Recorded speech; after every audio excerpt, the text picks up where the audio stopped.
சினிமாக்காரங்க எல்லாரும் எம்ஜிஆர் ஆகிட முடியாது. ரஜினி ஏன் எம்ஜிஆர் மாதிரி ஆக முடியாது? எம்ஜிஆர் அப்படி என்ன பெருசா செஞ்சிட்டாரு?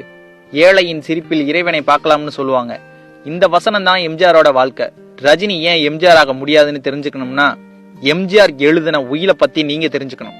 வாங்க இந்த வீடியோல அதை பத்தி தெரிஞ்சுக்கலாம். சரித்திரத்தின் சரித்திரம், இது நிஜங்களின் நிதர்சனம். அவர் மரணமடைவதற்கு 11 மாதங்களுக்கு முன்பு 1987 ஜனவரி 18ஆம் தேதி தன் சொத்துக்கள் குறித்த புதிய உயிலை எம்ஜிஆர் எழுதினார்.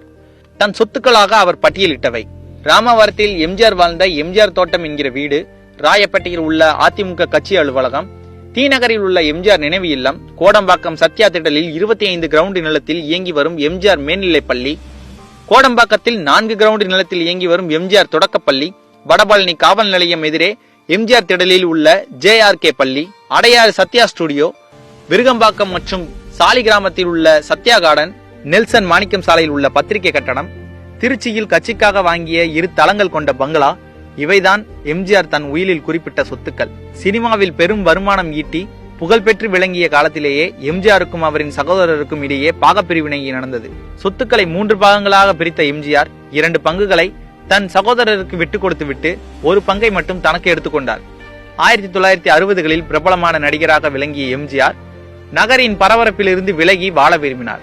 அதனால் மணப்பாக்கத்தில் 103 கிரவுண்ட் நிலத்தை வாங்கி வீடு கட்டினார். முதல் மனைவி சதானந்தவதி காலமான பிறகு VN ஜானகியுடன் அந்த வீட்டில் குடியேறினார். எம்ஜிஆர் மறைவுக்கு பிறகு அவர் எழுதிய உயிலின்படி இந்த வீட்டில் ஜானகி வசித்தார். ஜானகியின் காலத்துக்கு பின் அவரின் தம்பி வாரிசுகளான ஜானு, சுதா, கீதா ஆகியோர் இங்கு வசிக்கின்றனர். மேலும் இந்த வீட்டை விற்கவோ அடமானம் வைக்கவோ யாருக்கும் உரிமை இல்லை என உயிலில் எம்ஜிஆர் தெளிவாக எழுதியுள்ளார்.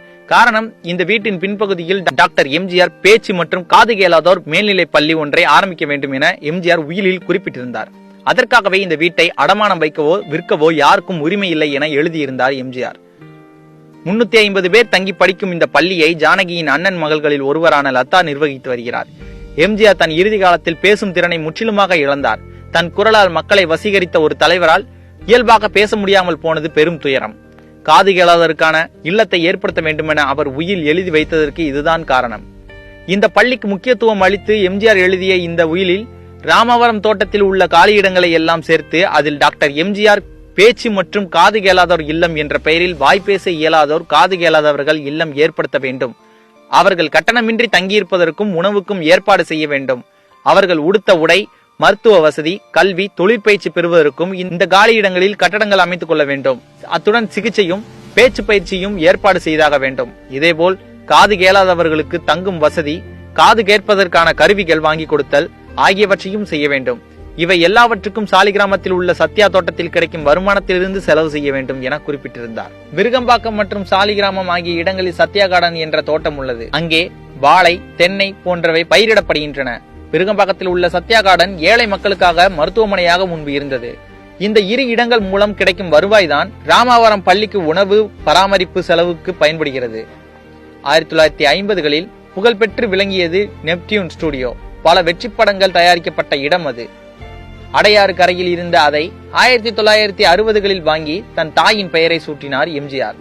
அதில் 95% பங்குகள் எம்ஜிஆர் பெயரிலும் 5% பங்குகள் ஜானகி பெயரிலும் இருந்தன. 95 கிரவுண்ட் பரப்புள்ள அந்த இடத்தை வாடகைக்கு விட்டு அதன் மூலம் கிடைக்கும் வருமானத்தையும் காது கேளாதோர் பள்ளிக்கு செலவிட வேண்டும் என்று எம்ஜிஆர் உயில் எழுதினார். கோடம்பாக்கத்தில் 3 இலவச பள்ளிகள் செயல்படுகின்றன. 1959இல் சிறியதாக ஆரம்பிக்கப்பட்ட எம்ஜிஆர் திடல் பள்ளி ஏழை எளிய குடும்பங்களின் குழந்தைகளுக்கு கல்வி செல்வத்தை வழங்கி கொண்டிருக்கிறது. இந்த பள்ளிகளை ஜானகியின் தம்பி பிள்ளைகளில் ஒருவரான தீபன் நிர்வகித்து வருகிறார். எம்ஜிஆர் பிக்சர்ஸ் தயாரிப்பு நிறுவனத்துக்கு சென்னையின் மையப்பகுதியில் ஒரு அலுவலகம் வேண்டும் என்று விரும்பிய எம்ஜிஆர் டி நகர் ஆற்காடு சாலையில் ஒரு சிறிய வீட்டை வாங்கினார். அங்கே அலுவலகம் திறந்தார். தலைவர்கள், சினிமா பிரபலங்கள் பலரும் எம்ஜிஆரை இங்கு வந்துதான் சந்திப்பார்கள். பல அரசியல் திருப்பங்களுக்கு காரணமாக அந்த வீடு இருந்தது. தன் காலத்துக்கு பின் அந்த வீட்டை தனது நினைவில்லமாக மாற்ற வேண்டும் என்று எம்ஜிஆர் உயிலில் எழுதி வைத்தார். இந்த இல்லத்தில் எம்ஜிஆரின் கார் மற்றும் பாடம் செய்யப்பட்ட நிலையில் அவர் வளர்த்த சிங்கம், திரையுலகில் அவர் பெற்ற விருதுகள், அவர் பயன்படுத்திய பொருட்கள் வைக்கப்பட்டுள்ளன. மேலும் அந்த நினைவு இல்லத்தை பராமரிக்க தனது சொத்தில் இருந்து வரும் வருமானத்தையே பயன்படுத்த வேண்டும் என குறிப்பிட்டிருந்தார். காமராஜர், அண்ணா நினைவிடங்களை அரசுதான் பராமரிக்கிறது. அந்த செலவை கூட அரசின் மீது போடாமல் தனது செலவிலேயே பார்த்து கொண்டார் எம்ஜிஆர். எம்ஜிஆரின் விருப்பம் போல் காது கேளாதோர் பள்ளி கட்டப்பட்டு விட்டது. அவரது சொத்துக்களில் கிடைக்கும் வருமானத்தில் நினைவு இல்லம் பராமரிக்கப்படுகிறது. பள்ளிகளும் இத்தனை வருடங்களாக தொய்வின்றி நடந்து வருகின்றன.